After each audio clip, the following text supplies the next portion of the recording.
title of this mini podcast is All That Glitters.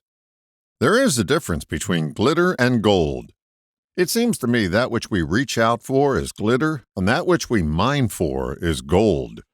When we reach out to grasp something, it's very difficult to hold on to it for too long. It becomes heavy and it slips from our grasp. It's temporary, so we attempt to hoard it so we don't have the burden of holding it.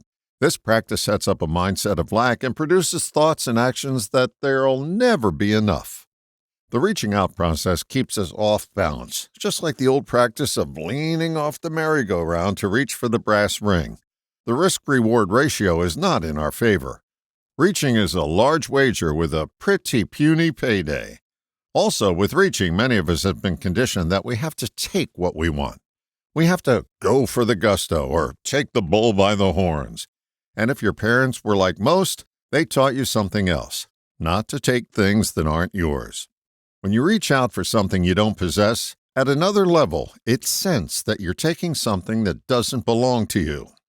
This out-of-awareness tug-of-war will keep you reaching and dropping. We reach because we've been conditioned to be mesmerized by the shiny exterior. This has us reach for all things that glitter. Reminds me of an old joke. Why did a man give his wife a cheap, shiny ring for Christmas?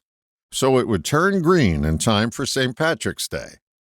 The glitter is the bait to make us reach. At some point, we may get the realization that reaching won't get us what we want.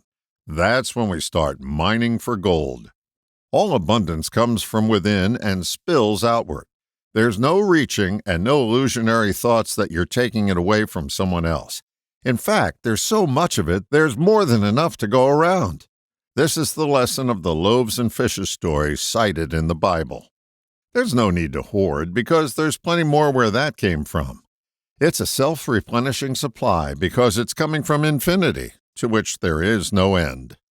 There is no end to true abundance. Once you know that you're the source of it, it's no longer necessary to look for it in the Joneses' driveway. Once you begin to realize the same abundance you see outside is also in you, that's when you stop reaching and begin mining. I'm reminded of comments attributed to the Maharishi Mahashogi. When asked where the money was going to come from to finance the meditation center he intended to build, he said, "From wherever it is at the moment." If you don't know that there's a mother lode within, you'll never carefully look at your reaching strategy to find out that it's not working. You'll just keep making the same mistakes over and over again and overextending yourself.